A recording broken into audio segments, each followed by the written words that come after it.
नमस्कार, मैं आस्था Thakur. Rewanchal news express में आप सभी का स्वागत है। मऊगंज कलेक्टर का बड़ा फैसला। कलेक्टर ने इस फैसले से लोगों से अपने लिए प्रशंसा छीनी है और मूक जानवरों के लिए रहम दिली। जी हां, कलेक्टर ने गौवंश को लेकर एक अहम फैसला सुनाया है, जिसमें निराश्रित गौवंशों के कारण जो भी समस्याएं आती हैं, उन तमाम समस्याओं का निराकरण किया है। अब से गौवंशों के कारण ना कोई दुर्घटना होगी और ना ही कोई गाय की मृत्यु होगी। यही नहीं, धारा 144 भी लागू किया है और उन लोगों को सतर्क भी किया है। मऊगंज कलेक्टर क्यों लगा रहे हैं धारा 144, आइए सुनते हैं। देखिए, गौवंश की जो समस्या है, ये सभी सारे ज़िले में तो कहूँगा कि काफ़ी राज्य भी इससे प्रभावित हैं, जो कि सड़कों पे गौवंश बैठे रहते हैं। इसके कारण एक्सीडेंट भी होते हैं, गायों की मृत्यु भी होती है।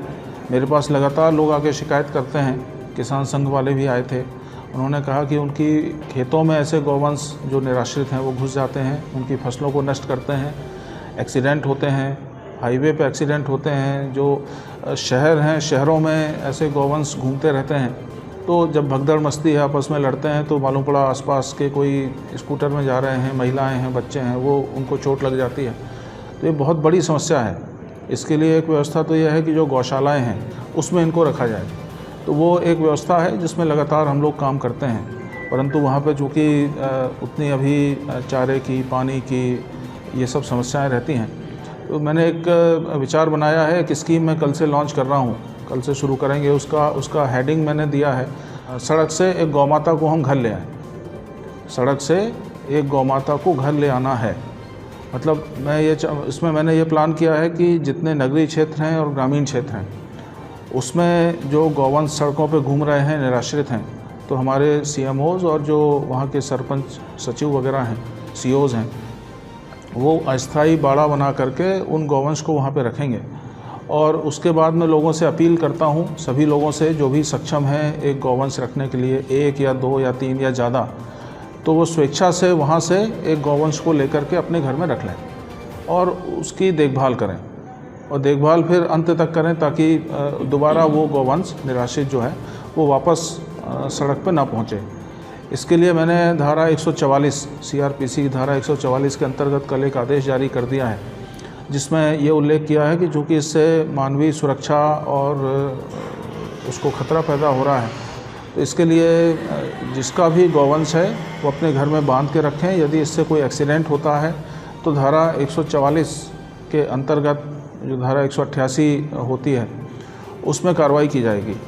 इसकी हम मुनादी करवा रहे हैं, लोगों को जानकारी में ला रहे हैं, और इसके माध्यम से भी मैं उनसे अपील करता हूं कि जिसका भी गौवंश है वो घर में रखें, उनको निराश्रित ना छोड़ें सड़कों पर, अन्यथा उनके खिलाफ़ कार्रवाई होगी।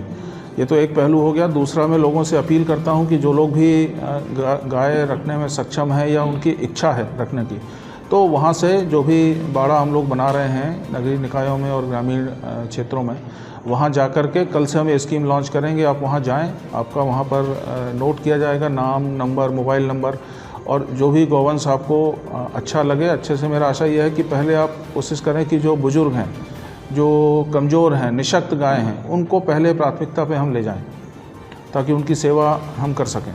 और आपका डिटेल वहाँ नोट किया जाएगा। इसमें मेरा आग्रह ये भी है कि यदि भविष्य में कभी कोई उस गाय का मालिक, जो मूल मालिक है, वो आपके पास आता है और वो कहता है कि गौवंश मेरा है, तो आप उनको ये कहना है कि आप जो भी नगरीय निकाय है या पंचायत है, वहाँ जा कर के आप संपर्क करिए। वहाँ जो दंड का प्रावधान किया गया है, आप वो दंड जमा करिए, क्योंकि इतने दिन आपने उसको छोड़ के रखा हुआ था, और फिर हम आपका ये गौवंश आपको वापस कर देंगे।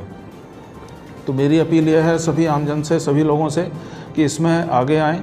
और सबसे पहले तो ये कि यदि आपका खुद का गौवंश है तो उसको छोड़ें नहीं, आप आज से ही उसको घर में बांध के रखें और सड़कों पर ना छोड़ें। दूसरा यह है कि जो लोग इच्छुक हैं गौवंश रखने के लिए, उनके पास में जगह है, सबसे पहली बात कि उनके दिल में जगह है रखने के लिए, तो आएँ और 1, 2, 3, 4 जितने भी गौवंश आप ले जाना चाहते हैं वो वहाँ से ले जाएं। आपका डिटेल नोट किया जाएगा और अपने घर में उनको रखें।